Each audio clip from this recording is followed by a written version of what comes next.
Hey there, folks. Welcome to Spectrum Pulse. We talk about music, movies, art, and culture. And today we're going to be talking about the newest album from Tyler, the Creator, called Flower Boy. I think there is a conversation surrounding Tyler, the Creator that a lot of us were not prepared to have. The sort of discussion that will probably make those of us who consider ourselves more enlightened a bit uncomfortable, maybe forcing us to reconsider norms that we once held deep down. To some who are a little bit more cynical, it was inevitable, only a matter of time before projecting resolved into reality. But for many more, it will reveal itself as an about-face, the sort of shift that has already sparked endless think pieces with respect to the culture and Tyler's place in it. And I speak, of course, about Tyler, the Creator, putting out a good, or dare I say even accessible hip-hop album. What, were you expecting something else? Okay, maybe it's a consequence of me spending a lot more time in the punk and goth scene as of recently, or that I've grown up in a country not just where gay marriage has been legal, but LGBT rights are protected under our Charter of Rights and Freedoms for well over a decade now. But Tyler coming out as gay or bi, it doesn't faze me one way or the other. I won't say that I'm entirely surprised, but good for him. I'm happy for him that he's finding some vestige of peace there, and it definitely adds an extended dimension to previous records that fits thematically, and I'll be very interested in re-exploring them in the future, see if that adds something more to them. However,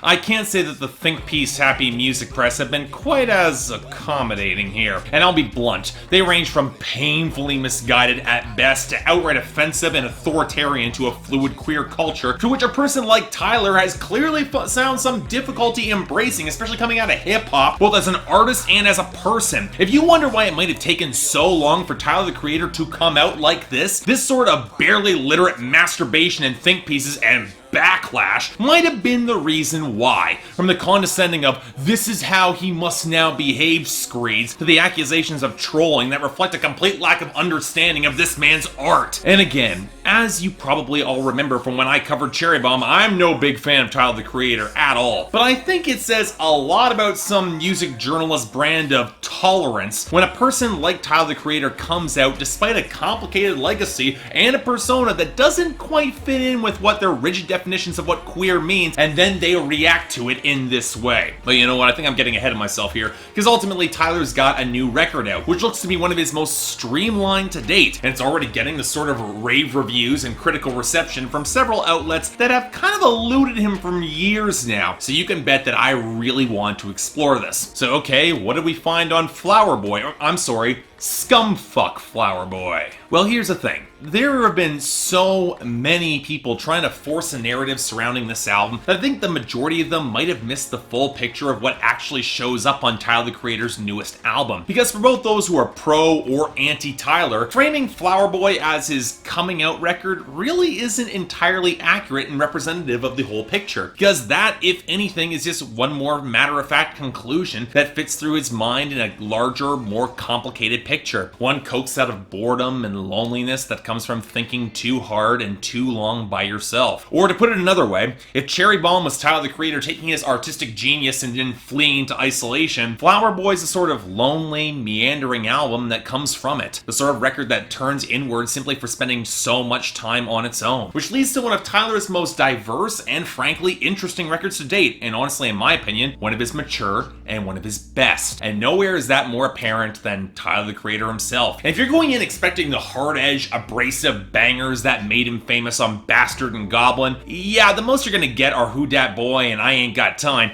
And even in the former case, Tyler later poses the question to the audience in November that it could all be rhetorical on that song. Instead, while Tyler does indeed rap on these songs, the intensity is more muted, delivered with a little bit more poise and contemplation and consideration. And that's before we get the songs where he's outright singing hooks to match up with Frank Ocean, Carrie Uchis, Rex Orange County, and Estelle. And I'd argue that he handily outperforms Jaden Smith. And no, Tyler doesn't really have a great voice. It's husky and frail, especially in his falsetto. Although he's a smart enough producer to multi-track himself fully to give himself a little bit more cushion to work with effectively. But in a sense, his voice is very effective in this vein for the story he's trying to tell. As much as he's trying to define a smoother comfort zone for himself, he's still a little bit out of his element. And yet for songs like See You Again and Garden Shed and 911 Mr. Lonely and Glitter, the hollow guitar accented production highlights that frailty even further, and it's pretty damn effective. Not quite at the level of Frank Ocean at his zest, but you can definitely hear a lot of the inspiration carrying onto this album. And yet it's not just there, which takes us to the production and the instrumentation, all of which come from Tyler himself. Now, I remember catching a lot of flack when I reviewed Blonde last year and called it a very solid summer album. Ephemeral and breezy, tapping into a certain bleary-eyed haze that felt like it was always supposed to mean more, and maybe it did, but maybe it didn't. But considering how much sonically Flower Boy resembles parts of Blonde, look, I'm not entirely surprised that Tyler himself would echo my comments on Twitter saying that this is a summer album. Sure, just like any Tyler the Creator record, the beats are thicker and darker, bass-heavy and grittier, brushing against glossy synths that recall his love for Pharrell's more delicate touches of G-funk and R&B. It very much has an Odd Future-inspired sound, but this is easily his brightest and most expansive record to date, at least on the surface. From an opening track that samples a Sonic Youth remix of a Can song, to the squonking G-funk of 911 Mr. Lonely, to See You Again with its chimes and lush synth and strings, to the lingering distorted live tones of the guitar on Garden Shed, which later evolve into the lingering somberness of Boredom that might just be one of my favorite songs on this album. Hell, the tones are almost bright enough, at least on the surface, before you go into the chord progressions themselves, that makes the more atonal side of songs like Who Dat Boy almost feel a bit out of place, which also crops up on the main synth line of Pothole for the record. They work way better on Ain't Got Time,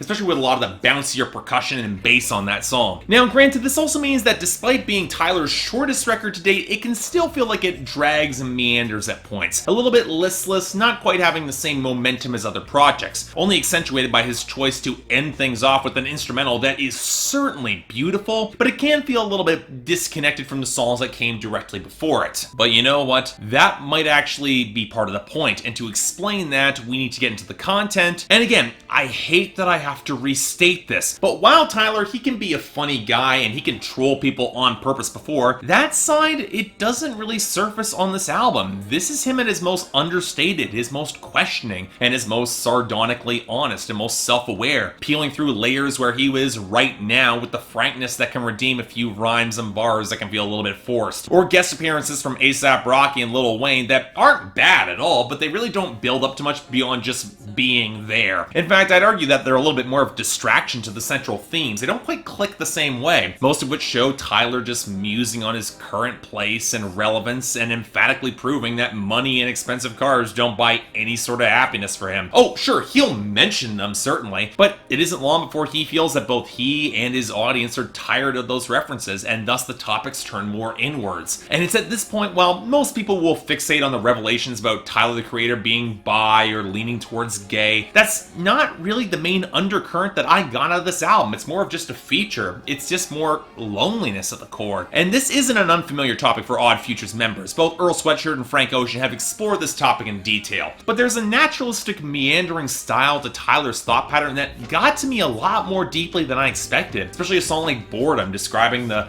junk that just piles up in your bedroom on days with nothing to do where you just don't leave the house, or the desire just not to be eating alone. And what's telling is that a song later, he's lashing out at people on I Ain't Got Time, half out of a own self-destructive drive for alienation, knowing some people will naturally cast him out because of his sexuality, and yet half because there are hangers-on who won't know how to process his sexuality or rough-edge weirdness, and go a few songs later, you'll outright admit that. It almost reminded me a little bit of Sage Francis's material like Make 'Em Purr that came back on Copper Gone 3 years ago. But Tyler, he outright says on 911 Mr. Lonely he's never had a pet. And it's touching on that final two songs before the instrumental interlude as he tries to leave a message for a partner that he clearly has feelings for, the sort of love song that he's never really made in this way before, only for the message to just not go through and he's still very much alone. And that's where things crystallize for me. If this is Tyler the Creator's coming out record, it's a broader but more hesitant and self-aware revelation than many people will properly give him credit. Hemmed in by isolation because of his wealth, boredom, and then loneliness, knowing that some of it is self-inflicted by both success and his own weird streak, to say nothing of what he has said in the past, which is only hinted in subtext on this album. You can tell that he's become comfortable with his own sexuality. He gets it. He just like it and his own passions, be them artistic or otherwise, be accepted as that scumfuck flower boy, or at least some effort be put in by everyone else in order to understand. And yeah, that's poignant to me. There's power to that message, especially coming from Tyler, who's never really come out about this sort of thing before, even if it's going to make a lot of people uncomfortable to offer him a seat at that table. And you know what? He knows that too. As such, and as someone who is no real big fan of Tyler's previous work, I can see Flower Boy having some real staying power, especially for me this year. It deserves a lot of its critical acclaim, so I'm thinking a light 8 out of 10 for me is appropriate. I can't promise that die-hard Tyler the Creator fans will love this. In terms of the sound and style, and even the rapping and bars, it is a more mature evolution. And yes, there are fewer bars compared to earlier records. He does sing more, but for me, it's a sort of artistic maturity that reflects an artist who always took,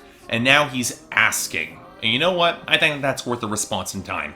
Check this out. It's worth it. So yeah, thanks a lot for watching. If you'd like to like and subscribe, I'd be more than grateful. This one took a long time for me to process. I was thinking about covering this more in the weekend, and I just needed that extra day to really let this sink in. And I highly recommend you buy it. Links in the description below. We've got the poll up there. I'm curious where more diehard Tyler fans sit on this, because I think a lot of people will ultimately end up liking this. It is a natural growing up point for him, and I'm happy that he's out, even though really we all kind of saw this coming.